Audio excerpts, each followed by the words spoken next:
The story begins with the voice of a master telling his students about a criminal organization that oppresses the good people of New York City. This organization is the Fort Klan, led by Shredder, and one day his students will face this organization, becoming heroes to the people of New York. The scene then shifts to the docks where a reporter from Channel 6, April O'Neil, tries to gather information from a dock worker named Rivetti about a shipment of deamination chemicals, which might be related to the Fort Klan. These chemicals are typically used in genetic research.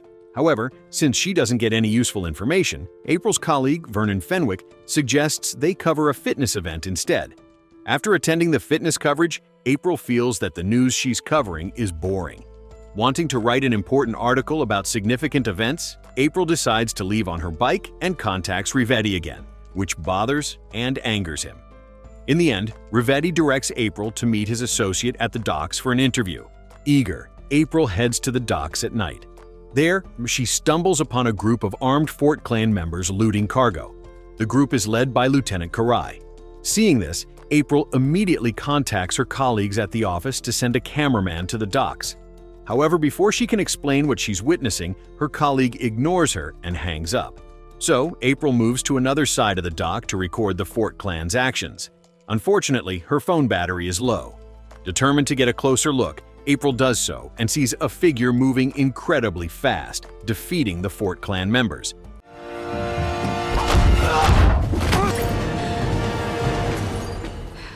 This figure even throws a large container, causing the Fort Klan members to flee.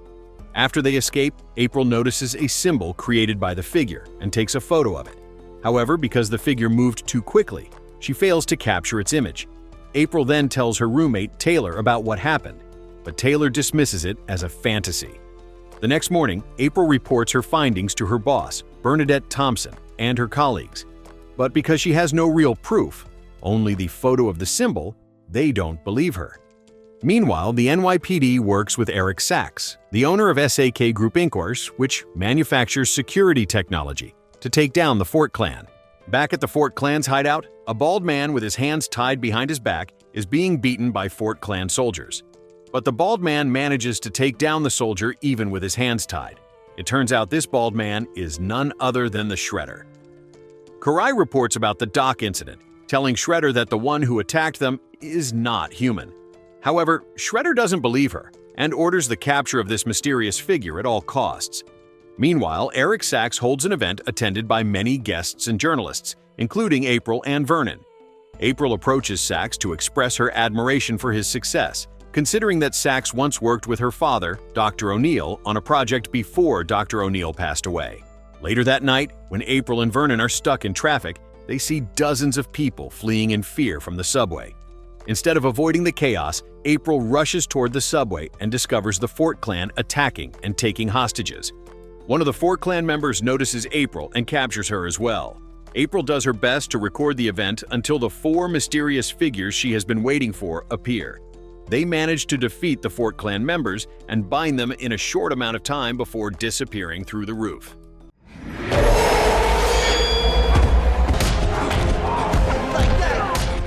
When the police arrive to rescue the hostages, April seizes the opportunity to follow the 4 figures. She reaches the rooftop and sees that the figures are large turtles. She immediately takes a photo of the turtles, but they notice her. The turtles Donatello, Raphael, Leonardo, and Michelangelo, Mikey, wearing masks in red, purple, blue, and yellow, explain that they are Mutant Teenage Ninja Turtles. They ask April for her phone to check her identity and delete all photos or videos related to them. Afterward, they leave but warn April not to tell anyone about them. However, as they move away, April secretly takes another photo of them. Back at home, April looks through a box containing documents, photos, and videos related to her father's past project, Renescian, which he worked on with Eric Sachs. She sees a video of herself as a child in the lab, feeding the test animals, 4 turtles and a rat. She even named the turtles the same names as the mutant turtles she just saw. This leads her to believe that the mutant turtles were created by her father and Sachs. Meanwhile, the Ninja Turtles return to their hideout in the sewers, where they are confronted by their master, Splinter, an old rat. Splinter forbids them from going into the outside world, as he believes they are not yet ready to fight against the oppressed. He punishes them by making them balance on certain objects. Elsewhere, April brings documents and videos about her father's experiments to her boss, Bernadette. She tells Bernadette that the beings attacking the Fort Clan are mutant turtles, the result of her father's experiments, and they are large, can fight, and even talk like humans. Bernadette dismisses her claims as beyond reason and fires her. Meanwhile, 11 hours pass, and the turtles are still undergoing Splinter's punishment. Eventually, Mikey gives in and reveals that they went to the city to fight the Fort Clan and meet April O'Neil. Hearing her name, Splinter tells them to bring April to him, as she is in danger. On the other hand, April asks Vernon to take her to Sack's house, as he may be the only one who will believe her. When they meet, April asks about the Renethion project that Sax and Dr. O'Neil worked on while showing the photo of the turtles. April confidently states that the mutant turtles are the success of their mutagen project. Sax is shocked, thinking the project had failed after the lab fire. He then shows her a secret room filled with historical paintings and tells her that he was born in Japan and lived in a military base in Okinawa. His father was assigned to Vietnam and never returned. Sax was taught many things by a master in Japan. During the 9th century, a disaster occurred in Japan where someone tried to conquer the country by poisoning the water supply, causing widespread illness and death. An alchemist created an antidote to cure the disease, and from this, Sax and Dr. O'Neil tried to replicate the antidote, testing it on the 4 turtles and a rat. Sax gives April his business card and tells her to contact him whenever she needs help. That night, April searches for news about the Ninja Turtles on the internet. But when she logs in, Donatello hacks her computer and tells her to meet him on the rooftop. When she arrives, the 4 turtles abduct April and take her to their sewer hideout, where she meets Master Splinter, who is also a test subject from the Renethion project, and she immediately recognizes him. Meanwhile, Sax is secretly working with Shredder. He meets with Shredder to share information about the 4 powerful mutant turtles. They plan to capture the turtles and turn them into weapons for the Fort Clan. With this, they aim to make Fort Clan feared by the people and dominate the city. They begin tracking April's location, as Sax had placed a GPS chip in his business card. Sure enough, April is found in the sewers with the turtles. Shredder prepares his armor to confront the Ninja Turtles. Meanwhile, Splinter recalls the time when young April used to feed the turtles and the rat, while Sax and Dr. O'Neil were working on their lab experiments. Over time, Dr. O'Neil realized that Sax was working for Shredder and had evil intentions. Dr. O'Neil burned down the lab to stop Sax and Shredder's plans. April secretly saved the turtles and the rat, hiding them in a safe place and allowing them to escape. The rat and turtles then entered the sewers, where the mutagen injected into them began to react and transform their bodies. Splinter, the rat, rapidly grew and began raising and taking care of the 4 baby turtles. As young children, the turtles were fascinated by the outside world. However, Splinter kept reminding them not to go to the city because they were not yet ready, especially with their unusual appearance. One day, Splinter found books on ninjutsu and began learning it. After mastering all of their techniques, Splinter then trains the 4 turtles to fight. Once they have mastered their skills, Splinter arms them with their signature weapons: Donatello with his staff, Leonardo with his katana, Raphael with his sai, and Mikey with his nunchaku.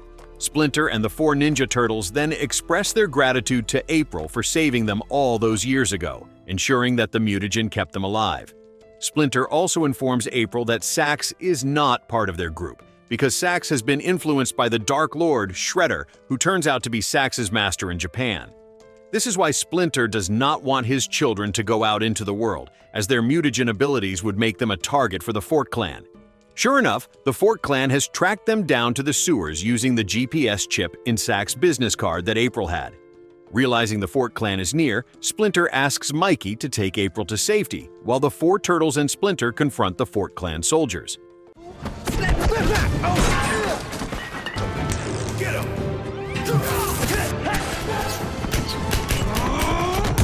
The enemies use bombs to destroy their hideout, and soon, Shredder arrives in his armor. Meanwhile, Raphael pushes a large fan blade toward the enemies, pinning them to a corner. However, more soldiers arrive, and Raphael knocks down a wall, stopping the soldiers.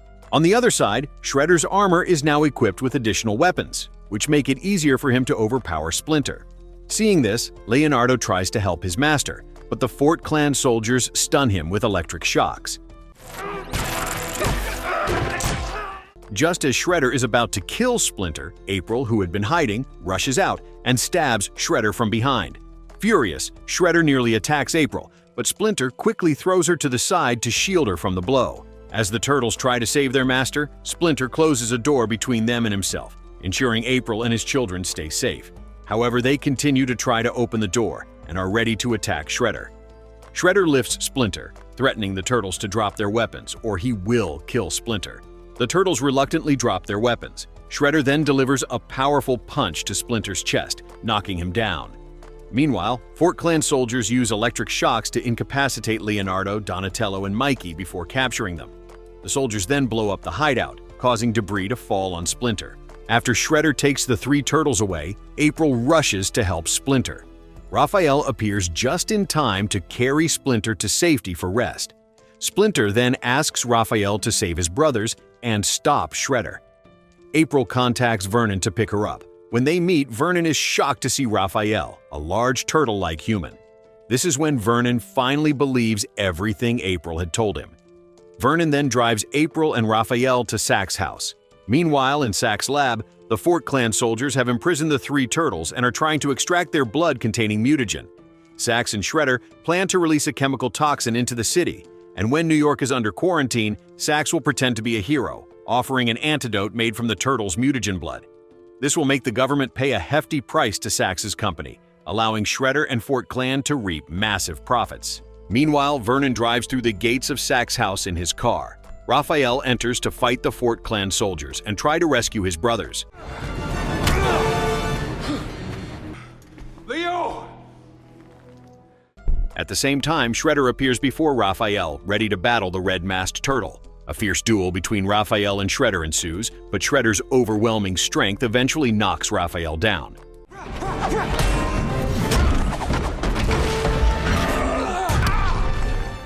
April tries to wake Donatello to ask what she should do to save them. Donatello tells April to inject adrenaline into their bodies. April then presses a button that administers adrenaline, reviving the turtles and giving them strength to break free from the tubes. They quickly rush to help Raphael, who is weak after being knocked down by Shredder. April, Vernon, and the four turtles then escape by hijacking a truck, with Karai and the Fort Clan soldiers chasing them. The enemies attack the truck with missiles, causing it to fall into a ravine. Fortunately, Vernon manages to control the truck to keep it on course. The turtles jump onto the Fort Clan soldiers' vehicles to attack them, causing the enemies to fall. The turtles keep rolling in pursuit, and eventually they reach a cliff. Leonardo leaps into the truck to help April and Vernon. He throws a cable, which Mikey grabs, saving them from falling into the ravine. The heroes then head toward the city, knowing that Shredder and Sax will release the toxin into the air over New York. Meanwhile, on the roof of SAK Group's building, Shredder and Sax prepare to release the toxin. April and Vernon are assigned to search for the mutagen inside the building. The turtles confront Shredder on the roof. Even though they overwhelm Shredder, his superior skills make him difficult to defeat. Meanwhile, April clashes with Sax in the lab. Fortunately, Vernon manages to knock Sax down with a hard punch, though his hand is injured from being shot by Sax. Now, April and Vernon successfully take the mutagen. We return to the Ninja Turtles, who regroup and perform a maneuver to push Shredder off the roof. However, Shredder tries to destroy the top of the tower, and the Turtles quickly catch the falling debris to prevent it from hitting the people below. Shortly after, April appears with the mutagen bottle, intending to distract Shredder. At that moment, the tower's peak falls, nearly hitting April. Shredder grabs the mutagen bottle, swinging from the tower, while April holds on to a metal beam. However, Shredder throws knives at April, weakening her grip and causing her to fall. Luckily, the turtles catch her just in time to save her life. Meanwhile, Shredder continues attacking them with knives. Leonardo retaliates by throwing his katana at Shredder. The turtles swing April so she can kick Shredder, knocking him to the ground. But as the tower's peak falls, April and the turtles also fall. Luckily, they land safely. The people of the city gather to see Shredder lying defeated. However, Shredder's hand twitches as he recovers slightly from the mutagen's influence. Meanwhile, the turtles recover the mutagen to revive Splinter. When Master Splinter regains consciousness, he expresses pride in his children despite their appearance as turtles. A few days later, April meets Vernon, who shows her his new car. At the same time, the turtles appear with their own custom-designed car and thank April for her help. Mikey attempts to show off the weapons in his car, but accidentally launches a rocket that hits Vernon's new car, blowing it up. However, Vernon takes it in stride and ends up heading home with April via the subway. The film ends, and the story continues. So, what did you think of the movie? Leave it in the comments below, and if you enjoyed the video, please like and subscribe for more movie recaps. See you in the next video.